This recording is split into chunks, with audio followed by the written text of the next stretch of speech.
یہ کوئی کمی نہیں ہے، یہ اللہ تعالیٰ کی طرف سے یہ سب ہوتا ہے، لیکن ہمیں کسی سے کمتر نہیں سمجھنا چاہیے. ہم جو ہے ایسے لوگوں کا حوصلہ بنتے رہیں گے، دیتے رہیں گے.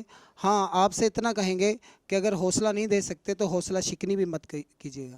انشاءاللہ اگلی دفعہ ایک نئے مہمان کے ساتھ حاضر ہوں گے، ہو سکتا ہے وہ مہمان آپ ہوں. اللہ حافظ.